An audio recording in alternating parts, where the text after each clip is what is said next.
정신나간 인간말종 신우이 실화 썰 8탄. 안녕하셨어요? 먼저 번 글 쓰고 많은 분들이 응원해주셔서 감사한 마음으로 댓글 하나하나 다 읽었고요. 그 다음에 추가 글 쓰고는 너무 힘들어서 사이트는 로그인하지도 않고 보지도 않았어요. 사실 그 후로 일과 살림에만 전념했었네요. 일 이외에는 거의 하지 않았던 것 같아요. 응원하시는 댓글 볼 때마다 기운 내야지 마음먹었었는데 그렇게 쉽지는 않네요. 오늘 명절 전날이라 휴가 받았거든요. 남편은 출근해서 오랜만에 늦잠도 푹 자고 일어나서 라면 하나 끓여 먹고 혼자 있으니 보드게임 할 수도 없고 친정 가거나 친구 만날 기분도 아니어서 정말 오랜만에 들어왔어요. 많은 분들이 그 다음에 어찌 됐나 궁금해하시고 또 저도 그간 어떻게 지냈는지 말씀드려야 하는 것이 맞을 것 같아 두서없지만 한자 한자 적어봅니다. 글을 쓰는 약 5일 동안은 아무 일 없었어요.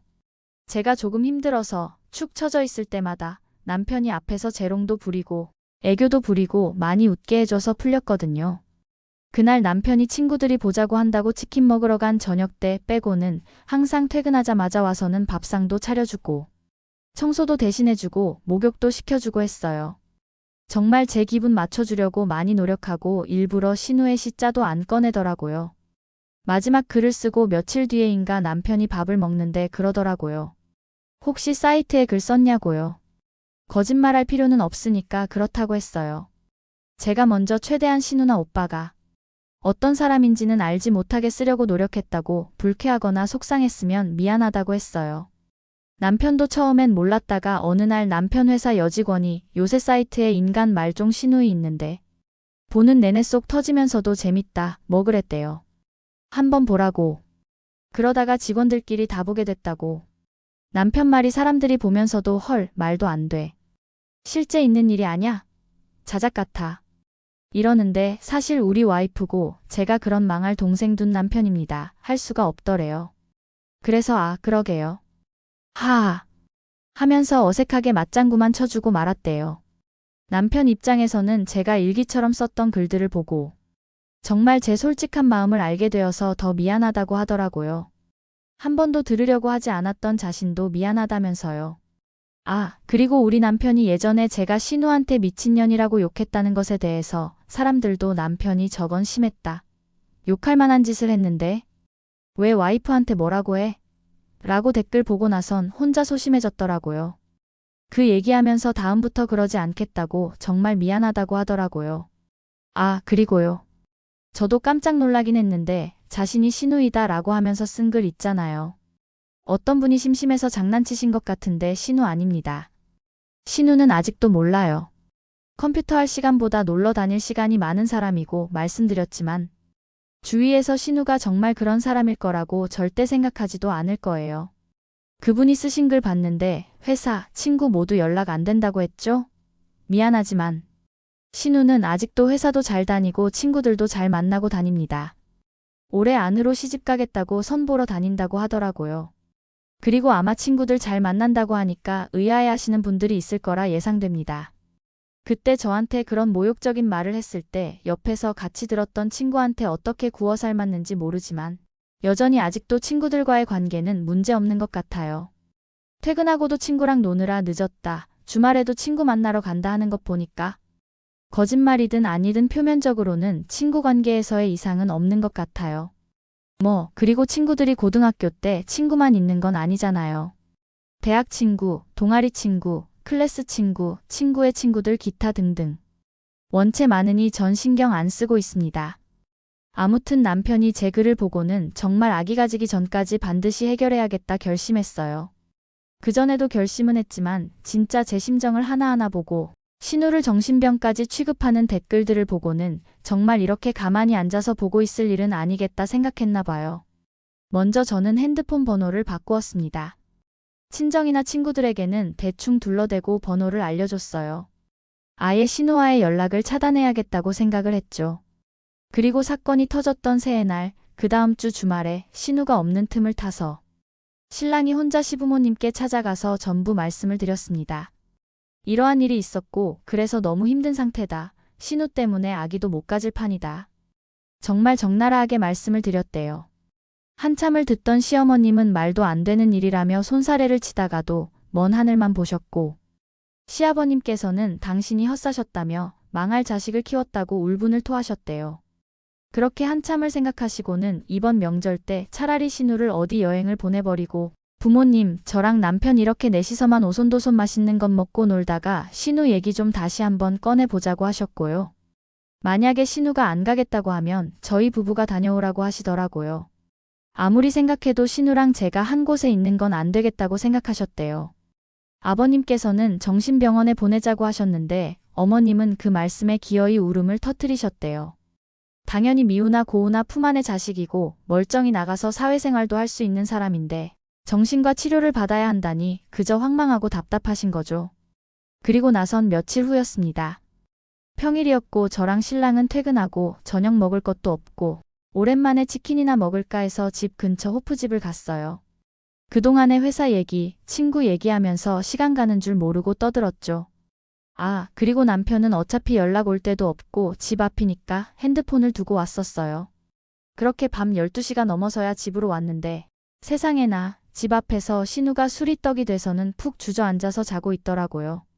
남편이 너 왜 여기 있냐고 막 깨우니까 그제야 눈을 희번득거리며 뜨더니 벌떡 일어나서 저를 한참을 쏘아보더라고요. 남편한테 둘이서 얘기하고 들어와라고만 하고 저는 그냥 집에 들어가려고 문을 잡아 열었죠. 그런데 갑자기 뒤에서 신우가 제 머리채를 잡더라고요. 이 나쁜 년아. 어디서 우리 엄마 아빠한테 거짓말을 해? 라면서 제 머리채를 잡고는 밀치더라고요. 신랑이 결국 신우 뺨을 때리고 당장 꺼지라고 했더니 신우가 또 펑펑 울면서 우리 엄마 아빠도 나보고 당장 꺼지라고 했다고, 집에서 나가 살라고 했다고. 전현 때문에 쫓겨난 거니까 여기서 살 거라고 말도 안 되는 소리만 하더라고요. 일단 너무 늦은 시각이라 복도에서 그랬다가 이웃분들한테 예의가 아니어서 집에 데리고 들어와서 남편이 자초지종을 물어봤습니다.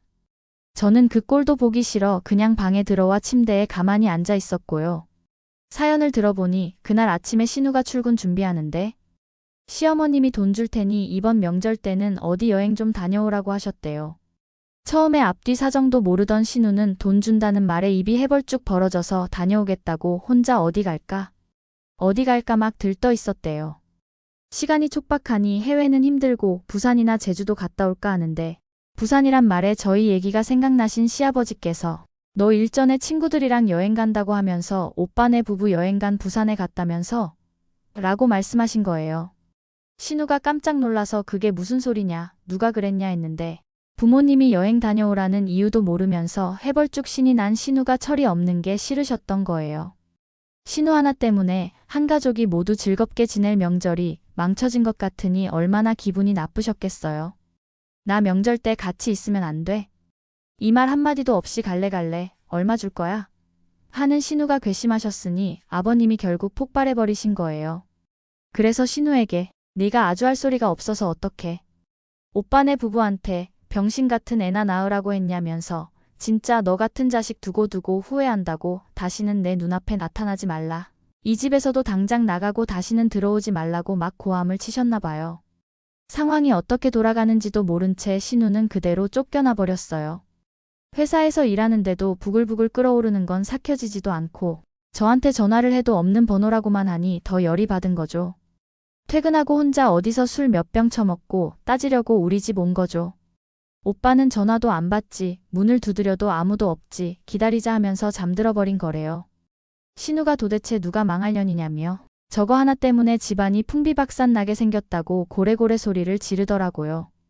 신랑이 뭘 잘했다고 남의 집에 와서 유세 떠느냐며 화내고 혼냈고요. 신우는 저보고 방에서 나오라고 고함 지르고 도저히 안 되겠다 싶어서 제가 방을 나갔어요.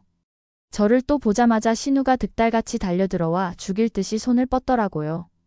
남편이 바로 신우를 붙잡고 매달리긴 했지만 신우 눈에서 레이저 나오겠더라고요. 아가씨, 앉아 계세요. 가만히 있으세요. 라고 제가 운을 뗐어요. 다들 아실 거예요. 내가 엄청 흥분한 상태에서 상대방이 오히려 침착하게 말하면 민망하잖아요. 술 얼마나 드셨어요? 라고 물어보니 3병이라고 하더라고요. 남편에게 편의점에서 소주랑 맥주 좀 사오라고 했어요. 머뭇거리는 남편한테 빨리 갔다 와라고 얘기하고 신우한테는 제 티셔츠와 추리닝 바지를 하나 주고 씻으라고 했어요. 아무 말 없이 옷 받아들고 화장실로 들어가더라고요. 그러는 사이 저는 집에 남아있는 음식으로 대충 간단하게 지지고 볶았어요. 거실에서 제가 술상을 펴니 신우도 남편도 당황하더라고요. 아가씨, 저랑 가볍게 마시고 바로 주무시는 거예요. 하고는 잔에 따라줬죠. 남편은 옆에서 잔 내미길래 오징어나 구워와라고 시키고요.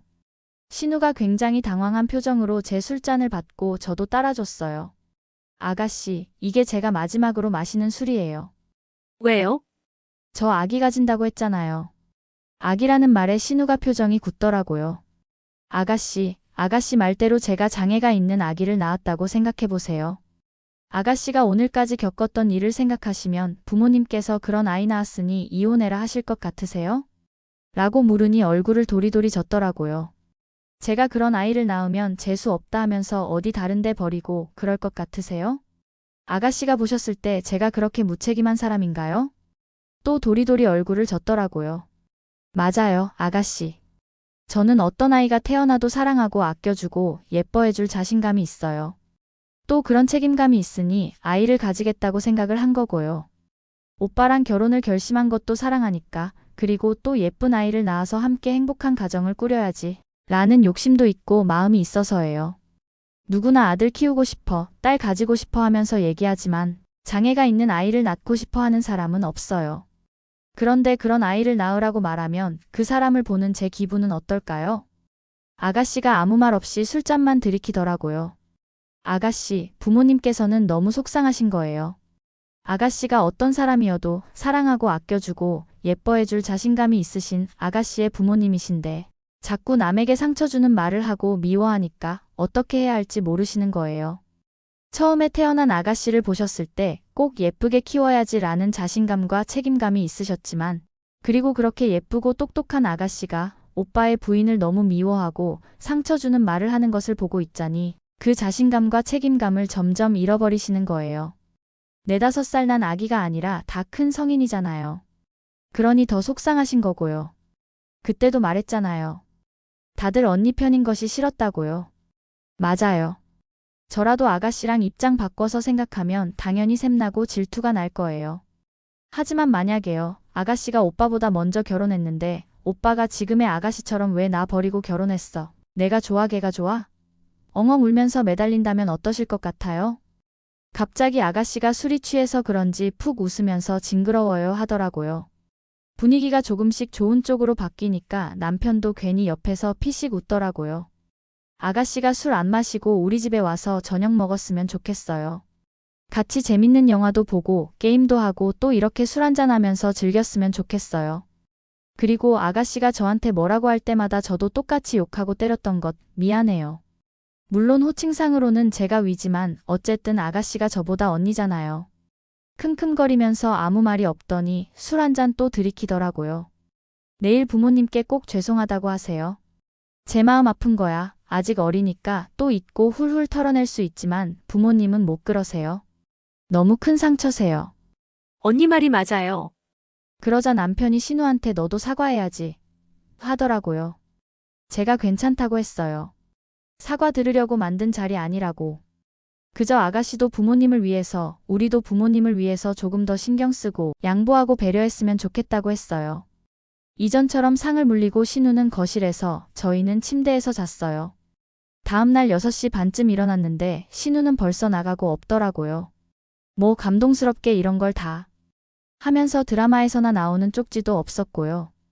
그날 밤에 시어머님이 저한테 전화를 하셨어요. 번호 바꾼 건 남편이 시댁 가서 가르쳐 드렸습니다. 신우한테 절대 가르쳐 주지 말라고 하셨고요. 신우가 선물 몇 개 챙겨 들고 와서는 죄송하다고 철이 없었다고 하면서 다시는 저랑 싸움 만들고 하지 않겠다고 했대요. 명절 때도 다 같이 즐겁게 보냈으면 좋겠다고 그렇게 말했대요. 시어머님이 어떻겠니? 라고 여쭈시는데 그렇게 하겠다고 했어요. 그 후로도 신우랑 연락하거나 만나고 하지도 않아요. 아직도 신우가 제 번호는 몰라요. 신우도 가르쳐달라 말하지 않았고 남편한테 따로 연락은 없었나 봐요. 저는 솔직히 제 이기적인 생각이지만 편하게 살고자 대화로 풀었습니다. 다행히 그날 신우가 술을 먹은 상태?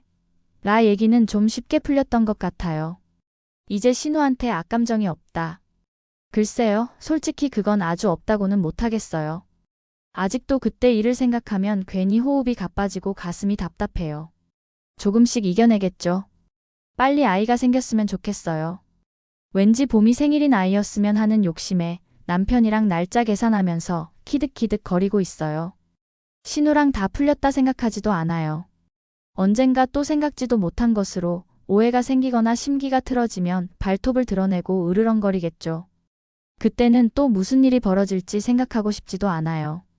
하지만 지금은 편하게 그저 우리 남편이랑 웃으면서 행복하게 살고 싶어요. 이건 욕심도 아니잖아요. 그나저나 명절이 걱정이네요.